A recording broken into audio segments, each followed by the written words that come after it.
नमस्कार मित्रांनो, आज आपण एका आगळ्या वेगळ्या तरुणाची गोष्ट ऐकणार आहोत. हा तरुण उच्च शिक्षण घेण्यासाठी इंग्लंडला गेला होता आणि त्यावेळी आपला भारत देश पारतंत्र्यात होता. हा तरुण तिथेच राहू शकत होता. खरं तर त्याला सगळ्यांनी आग्रह केला होता की तू इथेच राहा, तू इथेच खूप मोठं काम करू शकतोस, पण त्याला आपल्या मातृभूमीनं ओढ लावली होती आणि तो परत भारतात आला. आल्यावर त्यांनी कलकत्त्याचं जे नामांकित कॉलेज होतं, प्रेसिडेन्सी कॉलेज, तर तिथे जाऊन तो प्राचार्यांना भेटला आणि मी इथे शिकवायचं ठरवलंय आणि मला इथे एक तुम्ही नोकरी द्या असा प्रस्ताव त्यांनी प्राचार्यांसमोर ठेवला. त्यावेळेस अर्थातच इंग्रजांचं राज्य असल्यामुळे विज्ञान हे काही भारतीयांना कळतच नाही असा काहीतरी समज होता आणि भारतीय तरुण काय विशेष शिकवणार आहे असंही त्यांना वाटायचं. बहुतेक प्राध्यापक हे युरोपियन होते आणि त्यांना 300 रुपये पगार होता. तर भारतीय म्हणजे लोक जे शिकवत, तर प्राचार्यांनी सांगितलं ठीक आहे, तुला नोकरी देतो मी, पण तुला 100 रुपये मिळतील, दर महिन्याला 100 रुपये पगार. हा जो भेदभाव आहे या तरुणाला काही समजेच ना, की त्यांना 300 रुपये तेच मी शिकवणार आहे, पण मला मात्र 100 रुपये, असा का फरक? तर त्यावेळेस हा फरक केला जात होता. आणि मग स्वाभिमानी त्या तरुणानं प्राचार्यांना सांगितलं की मी विना वेतन म्हणजे पगार न घेता या कॉलेजमध्ये शिकवेन. प्राचार्यांनी खांदे उडवले, ठीक आहे बाबा, तुझी इच्छा. या तरुणांनी एक नाही, दोन नाही, तब्बल 3 वर्ष पगार न घेता विना वेतन मुलांना शिकवलं.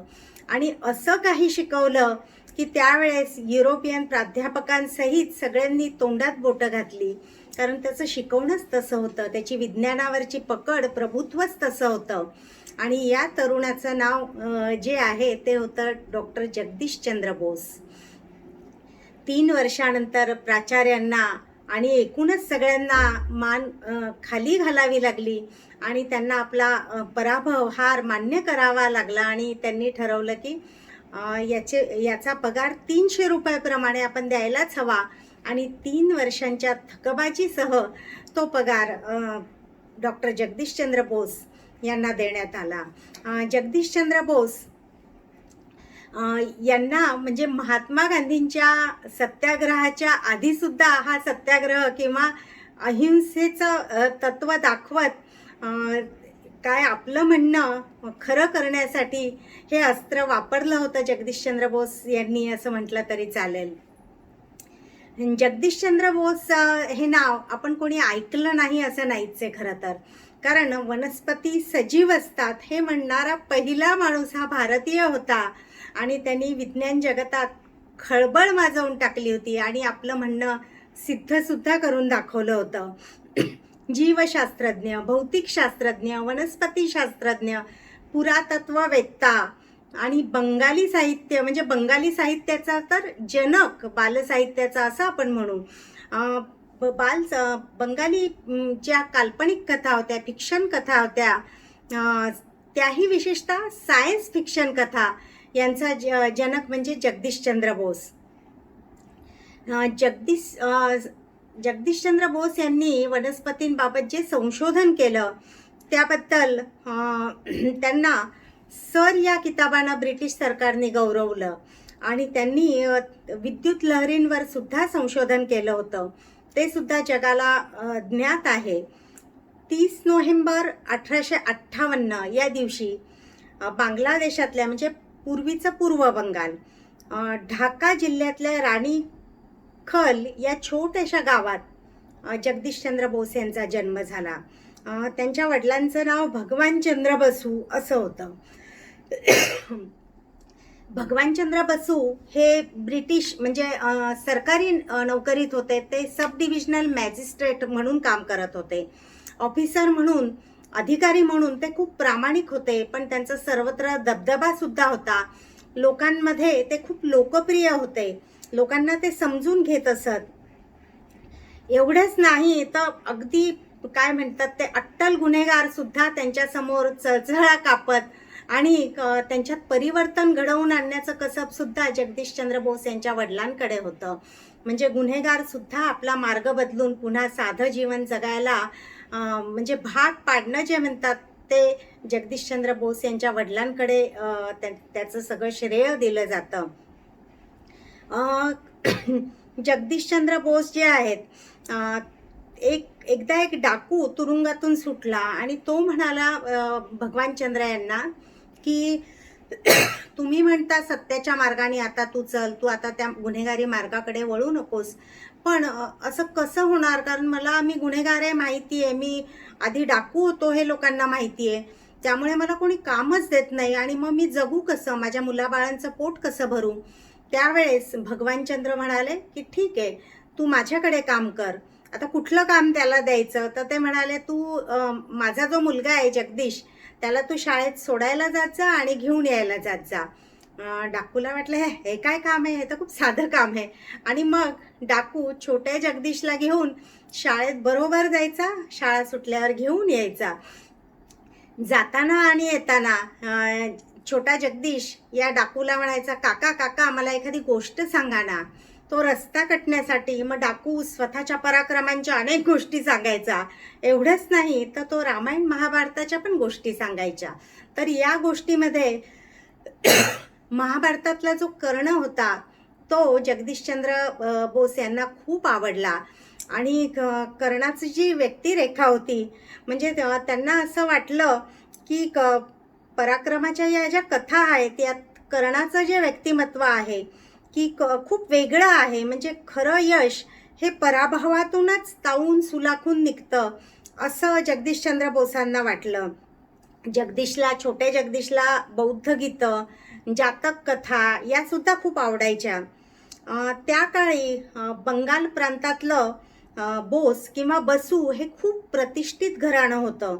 म्हणजे कसं, इंग्रजीत रवींद्रनाथ ठाकूर, खरं आडनाव ठाकूर, पण त्या ठाकूरचं अपभ्रंश टागोर झालं.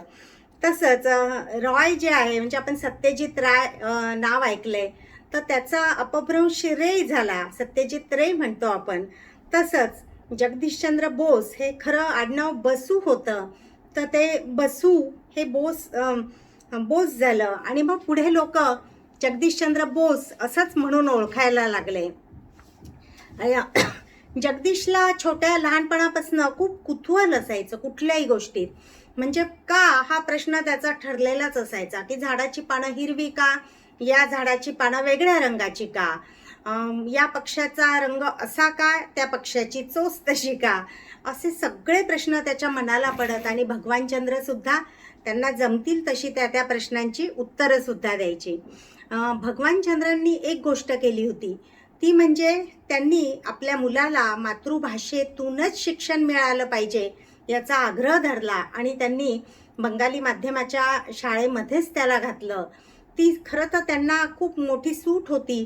ते आपल्या मुलाला कॉन्व्हेंट स्कूलमध्ये म्हणजे इंग्रजी माध्यमाच्या शाळेत सहज घालू शकत होते, जिथे अनेक श्रीमंतांची मुलं शिकत होती. पण भगवान चंद्रांना ते करायचं नव्हतं. त्यांना वाटायचं की माझी मुलं अशाच शाळेत शिकली पाहिजेत की जिथे एक चांभाराचा मुलगा, एक सुताराचा मुलगा, एक माळ्याचा मुलगा आणि एका श्रीमंताचा मुलगा, ही सगळी मुलं एकत्र बसून शिकणारी असतील.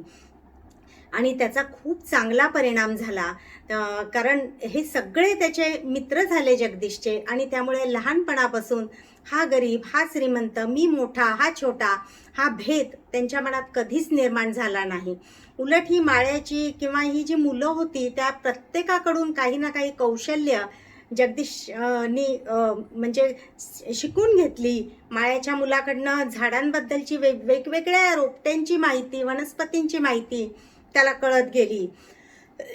तो पट्टीचं पोहायला शिकला, तो घोड्यावर बसून रपेट करायला शिकला. तर या सगळ्या गोष्टी त्याच्या मित्रांमुळेच त्याला शिकता आल्या. या सगळ्या ह्याच्यात त्याच्या वडिलांना एकदा एका भामट्याने फसवलं, कारण ते खूप सरळ स्वभावाचे होते आणि त्यात त्यांना पॅरालिसिसचा अटॅक आला. घरातली परिस्थिती खूप नाजूक बनली आणि तशा प्रतिकूल परिस्थितीत सुद्धा जगदीशनी न डगमगता पुढे जायचं ठरवलं, आपलं शिक्षण घ्यायचं ठरवलं. जगदीशनी मॅट्रिकची परीक्षा दिली, त्यांनी BA केलं, BSc केलं. त्याचा विज्ञान शाखेकडे ओढा होताच आणि गणितही खूप चांगलं होतं. या सगळ्या परिस्थितीत शिक्षण सुरू असताना जगदीश विज्ञान कथा लिहायला लागला. खरं तर त्याची बहीणसुद्धा कथा लिहायची आणि जगदीशने काही लिहून त्याचं प्रसिद्ध करायला पाठवलं आणि ते लोकांना खूप आवडलं. तर लोकांना असं वाटायचं की त्याच्या बहिणीनेच लिहिलेलं आहे आणि त्याच्या समजुतीसाठी किंवा त्याला चांगलं वाटावं म्हणून त्याचं नाव लिहिलं आहे. पण जगदीशची प्रतिभा ही काही औरच होती. एका स्पर्धेत त्यांनी लहान असताना भाग घेतला होता आणि त्या स्पर्धेमध्ये पालातक तुफान म्हणजे अदृश्य होणारं वादळ अशी एक गोष्ट लिहिली होती आणि त्याला बक्षीस मिळालं होतं चक्क 50 रुपयाचं. त्या काळच्या 50 रुपये ही खूप मोठी रक्कम होती. हे त्याला बक्षीस मिळालं आणि त्यांनी ते बक्षीस स्वतःकडे न ठेवता देणगी म्हणून देऊन सुद्धा टाकलं. या कथेमध्ये त्यांनी हवामान खात्याचा अंदाज चुकल्यावर काय गमती जमती घडतात याबद्दल लिहिलं होतं. जगदीशचंद्र बोस जसजसे मोठे होत होते तसतसं त्यांना शिस्तीचं खूप महत्त्व वाटत होतं. आपल्या जगण्यात, आपल्या रोजच्या आयुष्यात ही शिस्त असायलाच पाहिजे असं त्यांचं मत होतं. तसंच छोट्या छोट्या गोष्टींमध्ये कलात्मकता असली पाहिजे असं पण त्यांना वाटायचं. कारण अगदी जेवायचं ताट कसं असलं पाहिजे म्हणजे गरीब असो माणूस का श्रीमंत असो, त्याच्या त्या ताटातले पदार्थ कशा रीतीनं वाढले गेले पाहिजेत, ते दिसायला सुबक नेटकं कसं दिसलं पाहिजे याकडे त्यांचं खूप बारीक लक्ष असायचं. आणि त्यामुळे कुठलीही गोष्ट असो, अगदी म्हणजे साधे कपड्यांचे घड्या घालणं असो का आणखीन काही असो, त्याच्या मागे सौंदर्यदृष्टी असेल तर ती गोष्ट कशी नीटनेटकी होऊ शकते असं त्यांचं ठाम मत होतं त्याबद्दल.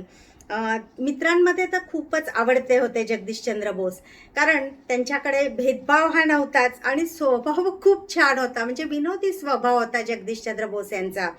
म्हणजे लहान असो का मोठा असो, वयानी माणूस तरी सुद्धा ते तितक्याच प्रेमानं सगळ्यांशी वागायचे, गोष्टी सांगायचे, विनोद सांगायचे, सतत सगळ्यांना हसवत राहायचे. स्पर्धा आवडायची, पण जगदीशचंद्र बोसांचं मत होतं की एखाद्याला मागे खेचून त्याचं खच्चीकरण करून आपण त्या स्पर्धेत जिंकणं किंवा पुढे जाणं म्हणजे त्याला विजय नाही म्हणू शकत. त्यांना ते मान्यच नव्हतं. पुढे उच्च शिक्षण घेण्यासाठी सगळ्यांनी म्हणजे त्यांना शिकवणाऱ्या शिक्षकांनी म्हटलं की हा मुलगा खूप हुशार आहे, याला इंग्लंडला पाठवलंच पाहिजे. आणि त्यावेळेस त्याच्या वडिलांची तर परिस्थिती अशी झालेली होती पॅरालिसिसमुळे आणि आईची अजिबात इच्छा नव्हती, कारण आधीचा त्याचा एक भाऊ मृत्युमुखी पडल्यामुळे त्याच्या आईची इच्छा नव्हती की आपल्या मुलांनी दूर कुठेतरी इतक्या दूर देशी जावं की तो आपल्याला दिसूच नाही लवकर. त्यामुळे तिचाही विरोध होता. पण काही दिवसांनी तिला असं वाटलं की अरे, या मुलाच्या आपल्या प्रगतीच्या आड आपण येतो आहोत आणि हे करणं योग्य नाही आहे. आणि मग असं ठरवलं त्याच्या आईने की नाही, याला पाठवायलाच हवं.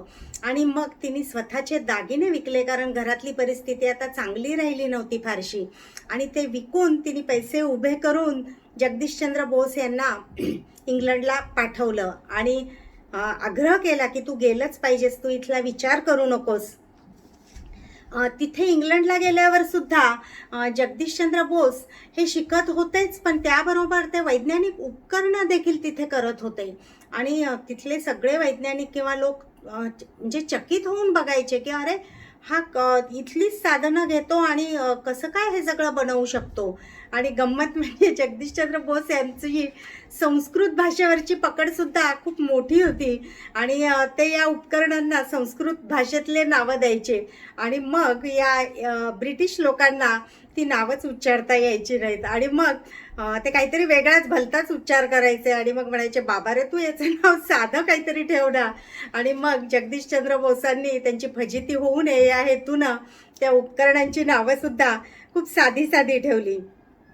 आणि मग त्यांनी ठरवलं की आता आपण भारतात जायला हवं. त्यावेळेस सगळे म्हणाले, अरे नाही, तुझ्यासारख्या बुद्धिमान तरुणाला तर खरं तू इथेच सगळं करू शकतोस, तू जाऊ नकोस. पण अगदी सुरुवातीला सांगितलं तसं की त्यांना आपल्या देशाची ओढ लागली होती. आणि भारतात आल्यावर काय घडलं हे पण आपण बघितलं की त्यांना 3 वर्ष संयम बाळगून बिना पगारी नोकरी करावी लागली. पण आपलं कर्तृत्व सिद्ध करण्यासाठी त्यांना ते करणं आवश्यक वाटलं आणि त्यांनी ते करूनही दाखवलं. जगदीशचंद्र बोस जातीभेद मानत नसत.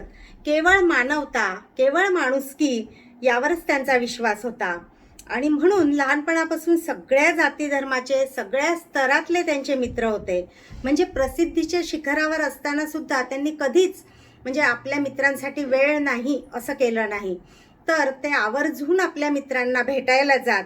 एकदा काय झालं, एका खेडेगावातला एक म्हणजे ओळखीचा मुस्लिम माणूस जो त्यांचा कधी काळी मित्र होता, तो आला आणि म्हणाला की तुम्हाला आमच्या घरी आज जेवायला यायचंय.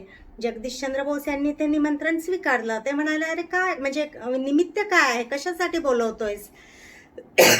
त्यावेळेस तो म्हणाला की आमच्या घरातल्या सगळ्या स्त्रिया आहेत ना, त्यांना तुम्हाला भेटायची खूप उत्सुकता आहे आणि म्हणून त्यांच्या आग्रहामुळे मी तुम्हाला बोलवतोय. तर जगदीशचंद्र बोस म्हणाले, अरे तुमच्या घरातल्या सगळ्या स्त्रिया म्हणजे तुम्ही मुस्लिम आहात तर त्या गोशा घालत असतील आणि मग गोशा घालणाऱ्या बायका अशा परक्या माणसांसमोर येत नसतात, हे मला माहिती आहे. तरी तू मला कसं काय बोलवतोयस? त्यावेळेस तो माणूस म्हणाला, गोशा हा परक्या माणसांसाठी असतो, आपल्या माणसांसाठी नाही. आणि तुम्ही तर आपले आहात, आमचे आहात. असा हा जो माणूस होता की तो सगळ्या जाती धर्माच्या लोकांना आपला वाटायचा. हे त्यांचं वैशिष्ट्य होतं. मार्कोनी यानं बिनतारी संदेशाचं 1896लाच पेटंट मिळवलं. रेडिओचा शोध आज मार्कोनीच्या नावाने जातो. पण खरं तर हा शोध याचं श्रेय जगदीशचंद्र बोस यांना मिळायला हवं होतं. पण ही स्वामित्व भावना, मालकी हक्क हा त्यांच्या गावीच नसायचा. आणि ते म्हणायचे म्हणजे पेर क्युरीनी जसं म्हटलं होतं तसं ते म्हणायचे की माझा जो शोध आहे, माझं जे संशोधन आहे हे जगाच्या कल्याणासाठी आहे, मला त्यातून पैसा कमवायचा नाहीये. मार्कोनीला जरी श्रेय मिळालं असलं तरी सुद्धा म्हणजे काय एन्सायक्लोपीडिया ब्रिटानिका आणि अनेक याच्यात जगदीशचंद्र बोस यांना श्रेय दिलं गेलं आहे आणि त्यांचं नाव तेवढ्याच आदरानं नोंदवलं सुद्धा गेलेलं आहे.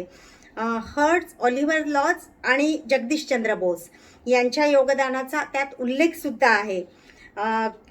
जगदीशचंद्र बोस यांनी परदेशात म्हणजे 1896 ते 1897 या एक वर्षाच्या कालावधीत अनेक व्याख्यानं दिली परदेशात जाऊन.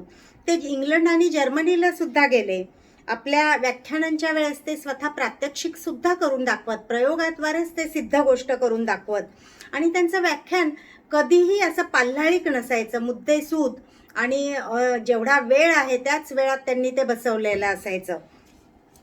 म्हणजे सर्वसामान्य लोक नाही तर शास्त्रज्ञ सुद्धा म्हणजे थक्क होऊन जायचे त्यांची भाषा ऐकून, त्यांचं ते बोलणं ऐकून. प्रभावी व्याख्यान ठरायचं त्यांचं.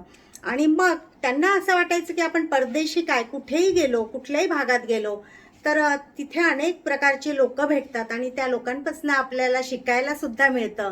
हा नम्र भाव म्हणजे त्यांच्या जवळ होता. तसंच त्यांना असं वाटायचं की या लोकांना भेटल्यामुळे आपल्याला थकवा येत नाही, आपल्याला खूप ताजंतवानं वाटतं, आपल्या मनाची मरगळ दूर होते, असा त्यांचा विश्वास होता. एकदा तर जगदीशचंद्र बोस आपली पत्नी, अबला नाव होतं त्यांचं, तर त्यांना घेऊन आयफेल टॉवर बघायला गेले पॅरिसमध्ये. आणि मग काय झालं, तिथे गेले तर त्या तिकीट खिडकीजवळ त्यांना 5 फ्रँक हे तिकीट आहे आणि काढा असं सांगण्यात आलं. आणि जगदीशचंद्र बोस यांनी सांगितलं माझी पत्नी पण बरोबर आहे, म्हणे मग त्यांचं पण तिकीट काढा असं त्यांनी सांगितल्यावर तिथे जे जमलेले लोक होते त्यांची आपसात कुजबूज चालली होती की अरे हे जगदीशचंद्र बोस आहेत आणि यांना कसं काय तिकीट मागितलं जात आहे. आणि मग त्या लोकांनी आरडाओरडा करायला सुरुवात केली. तेव्हा त्या म्हणजे तिकीट खिडकीवरच्या माणसाला विश्वासच बसेना, कारण तोपर्यंत जगदीशचंद्र बोस यांचं नाव इतकं झालं होतं की हा माणूस आपल्या इथे येऊ शकतो याची कल्पनाच त्याने केली नव्हती. आणि मग लोकांचा गराडा, लोकांचं म्हणजे स्वाक्षरी घेण्यासाठीची धडपड, आणि त्यावेळेस लोकांनी त्यांना म्हणजे सन्मानाने आत जायला भाग पाडलं आणि आयफेल टॉवर त्यांना बघायला मिळाला.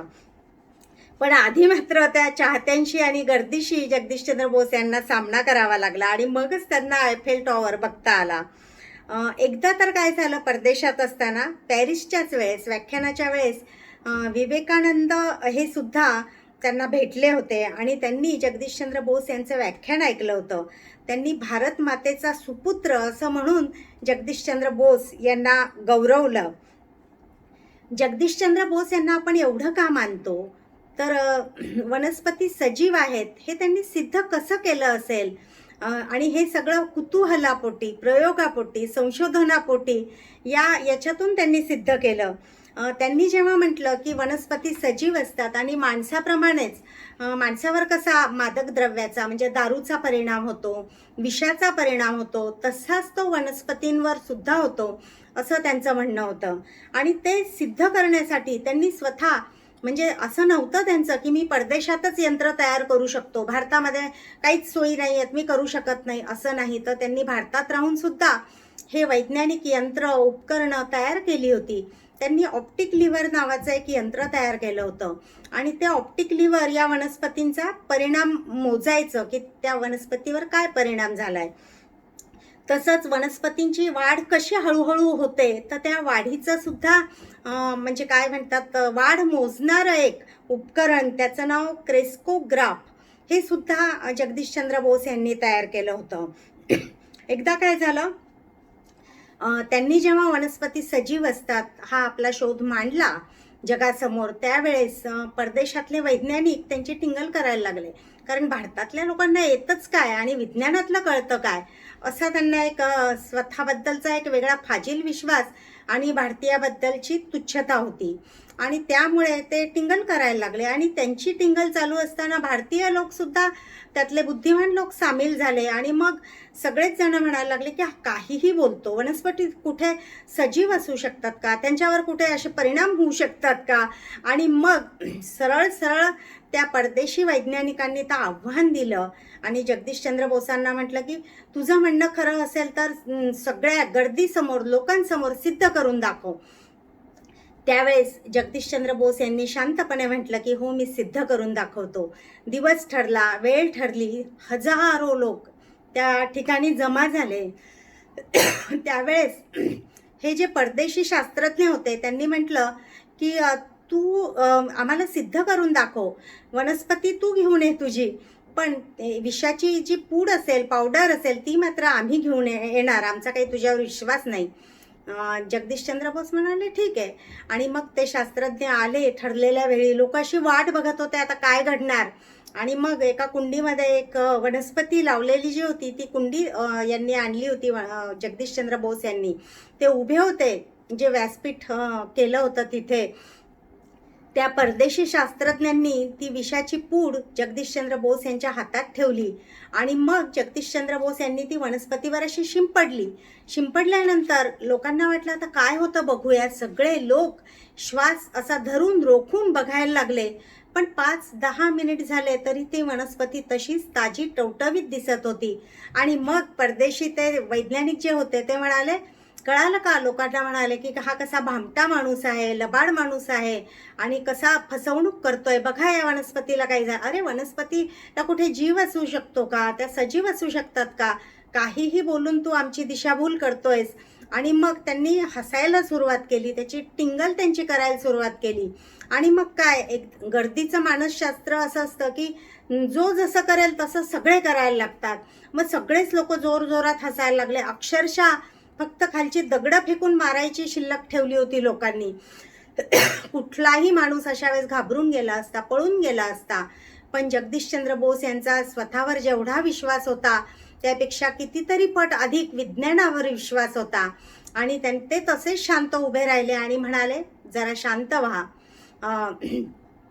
या वनस्पतींवर ज्या अर्थी परिणाम झाला नाही या विषाचा, तर मी तुम्हाला दुसरी गोष्ट सिद्ध करून दाखवतो. आणि त्यांनी ती पुडी उघडली आणि सांगितलं की हे विष आता मी खातो आणि वनस्पतीवर झाला नसला तर माझ्यावर तर नक्कीच परिणाम होईल या विषाचा, आणि मी जीव देतो. आणि लोक असं, अरे आपल्या इतक्या हजारो लोकांसमोर हा माणूस मरणार, लोकांना भीती वाटायला लागली.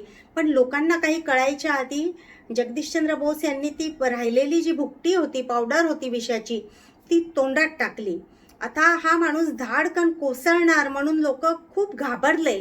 पण जगदीशचंद्र बोस यांना काहीच झालं नाही, ते तसेच शांत उभे होते.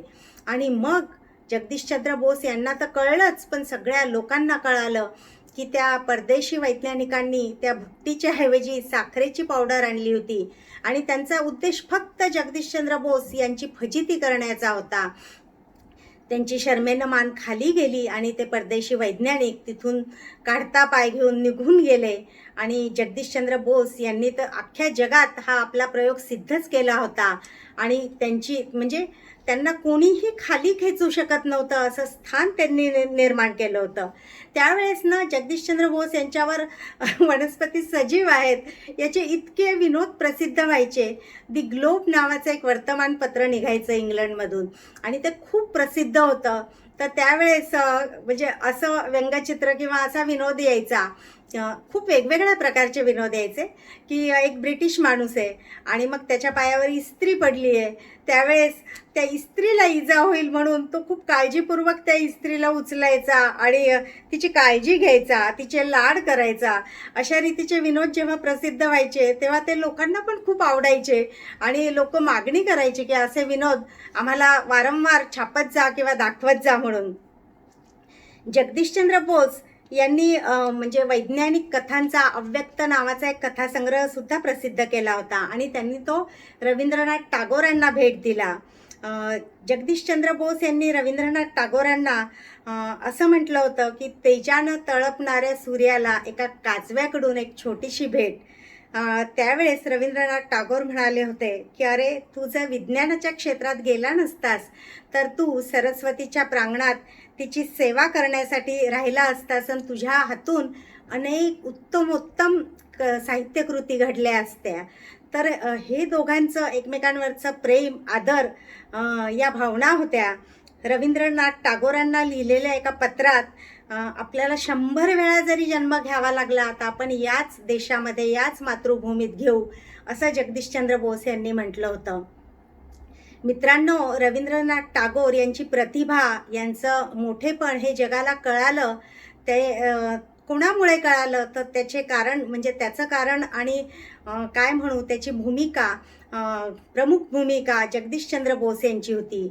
पहिल्यांदा जगदीशचंद्र बोस यांनी रवींद्रनाथ टागोरांचं साहित्य जे आहे ते जगासमोर आणलं आणि मग जगाला माहीत झालं की रवींद्रनाथ टागोर काय आहेत म्हणून. हे साहित्य सगळं जगदीशचंद्र बोस यांनी भाषांतर करून जगासमोर आणलं होतं. रवींद्रनाथ टागोर हे जगदीशचंद्र बोस यांचे खूप चांगले मित्र होते. ते त्यांचा खूप आदरही करायचे. त्यांना लिहिलेल्या काही पत्रात त्यांनी खूप खंत पण व्यक्त केलेली आहे. म्हणजे लोक पैशाच्या मागे कसे धावतायत, आपली मूल्य कशी विसरून जात आहेत आणि चुकीच्या गोष्टी कशा करतायत, अशा म्हणजे अशा गोष्टी दिसल्या की त्यांना खूप वाईट वाटायचं या गोष्टींचं. जगदीशचंद्र बोस म्हणायचे की माझं सगळ्यात महत्त्वाचं संशोधन कुठलं असेल तर म्हणजे मुक्या वनस्पतींच्या भावनांना वाचा फोडू शकलो असं मला वाटतं. आणि त्याचा त्यांना अभिमानही वाटायचा. खरं तर मनुष्य, प्राणी यांच्याबरोबरच वनस्पतींनाही तितकंच बरोबरीनं मान देणारा जो शास्त्रज्ञ होता तो म्हणजे जगदीशचंद्र बोस. जगदीशचंद्र बोस यांनी आपलं संपूर्ण शोधकार्य कुठल्याही महागड्या उपकरणांशिवाय किंवा अत्याधुनिक प्रयोगशाळेविना पूर्ण केलेलं आहे. आणि त्यांचं मात्र एक स्वप्न होतं की खूप उपकरणांनी चांगल्या सुसज्ज अशी प्रयोगशाळा आपण भारतामध्ये उभी केली पाहिजे. आणि त्यांनी ते स्वप्न बोस रिसर्च इन्स्टिट्यूट उभारून पूर्णही केलं. आणि 30 नोव्हेंबर 1917 या दिवशी त्यांनी ही बोस रिसर्च इन्स्टिट्यूट भारत सरकारला म्हणजे भारत देशाला अर्पण केली, समर्पित केली. ही संस्था आज संशोधन कार्यामध्ये देशामध्ये नावाजली जाते. 23 नोव्हेंबर 1937 या दिवशी सकाळी ते कलकत्त्याला जाण्याची तयारी करत होते आणि आंघोळ करत असतानाच जगदीशचंद्र बोस यांना हृदयविकाराचा तीव्र झटका आला आणि वयाच्या 79व्या वर्षी हृदयक्रिया बंद पडल्यानं त्यांचा मृत्यू झाला. बातमी कळताच संपूर्ण विज्ञान विश्वात एकच शोककळा पसरली. विज्ञान विश्वातच नाही तर साहित्याच्या काव्याच्या प्रांतात सुद्धा दुःखाचं सावट पसरलं होतं. त्यांच्या मृत्यूनंतर मायकेल सँडलर म्हणाला होता की जगदीशचंद्र बोस हे केवळ वैज्ञानिकच नव्हते, ते कवी होते. कारण त्यांच्या संशोधनातही त्यांच्यातला कवी जागृत होता. म्हणजे शेले जर असता, कवी शेले, तर जगदीशचंद्राकडे बघून तो चक्क विज्ञानाकडे वळाला असता. अशा शब्दात त्यांनी जगदीशचंद्र बोस यांचा गौरव केला होता. मृत्यूच्या आदल्या दिवशीच, म्हणजे आपल्याला मृत्यू जसा काही येणार आहे हे कळल्यासारखं, जगदीशचंद्र बोस यांनी आपल्याकडे जे काय आहे, जी संपत्ती आहे, ती सगळी वेगवेगळ्या संस्थांना देणगी म्हणून कशी द्यायची याबद्दल सगळं लिहून ठेवलं. आपल्या पत्नीला सांगून ठेवलं. त्यांची पत्नीसुद्धा त्यांना किती साथ देणारी होती. तर त्यांच्या मृत्यूनंतर अंतिम संस्कार झाल्यानंतर तिनं लगेच दुसऱ्याच दिवशी वेगवेगळ्या संस्थांना ही देणगी जी आहे, संपत्ती आहे, सुपूर्त केली. आजही या देणगीमधून वैज्ञानिक आणि सामाजिक अशी कार्य पार पाडली जातात आणि ती केवळ जगदीशचंद्र बोस यांच्यामुळेच जातात. हेही तेवढंच खरं आहे. केम्ब्रिजमधल्या ख्राइस्ट कॉलेज युनिव्हर्सिटी इथे जगदीशचंद्र बोस यांचा पुतळा उभारला गेला आहे आणि त्यांचा एक प्रकारे सन्मान केला गेला आहे. भारत सरकारनं देखील पोस्टाचं तिकीट छापून त्यांचा सन्मान केला. खरं तर एखाद्या गोष्टीचा शोध लावल्यावर बहुतेक वेळा म्हणजे जो शोध लावतो तो पेटंट किंवा मालकी हक्क घेतोच, कारण त्याचं नाव कायमचं त्या शोधाबरोबर जोडलं जातं. पण जगदीशचंद्र बोस हे अतिशय वेगळा माणूस होता आणि त्यामुळे त्यांनी कधीही त्या गोष्टीची म्हणजे अपेक्षा किंवा विचारही केला नव्हता. हे त्यांचं वेगळेपण आहे. आणि दुसरं म्हणजे ते म्हणायचे की आपलं मन म्हणजे एक प्रयोगशाळा आहे आणि त्या मनाला होणाऱ्या आभासातून आपण सतत सत्य जाणण्याचा प्रयत्न करत असतो. तर अशा मृत्यूनंतर सुद्धा आपलं काम अव्याहतपणे चालावं याचा ध्यास घेतलेला आणि त्यासाठी त्याची तरतूद करून जाणारा जगदीशचंद्र बोस या शास्त्रज्ञाला मानाचा खूप मोठा मुजरा. मित्रांनो, धन्यवाद. आपले भारतीय शास्त्रज्ञ कुठेही जगभरातल्या कुठल्याही शास्त्रज्ञांपेक्षा कमी नाहीत, कमी नव्हते हे सांगणारी ही भारतीय जिनियसमधली जगदीशचंद्र बोस यांच्यावरची गोष्ट होती. आमची मनोविकास प्रकाशनानं प्रसिद्ध केलेली जिनियस मालिकेतली भारतीय जिनियस ही मालिकासुद्धा तेवढीच लोकप्रिय आहे आणि यातलं जगदीशचंद्र बोस यांच्यावरचं चरित्र आणि त्यांचं काम, कारण हे काम मी अगदी थोडंसं उलगडलं आहे तुमच्यासमोर, पण त्यांचा पूर्ण स्वभाव, ते कसे त्यांची जडणघडण झाली आणि त्यांनी कार्य कशा प्रकारे केलं, हे सगळं जर अनुभवायचं असेल, आपल्याला त्यांच्यासारखं बनायचा प्रयत्न करायचा असेल, अंशानं का होईना आपल्यात काही गुण त्यांचे आले, तर आपल्याला खूप पुढे जाता येईल त्यांची मूल्य आणि त्यांचा दुर्दम्य उत्साह घेऊन. तर त्यासाठी जिनियस नक्की वाचा. आता भारतीय जिनियसमधले जगदीशचंद्र बोस आपल्याला पुन्हा एकदा नव्यानं भेटतील. धन्यवाद.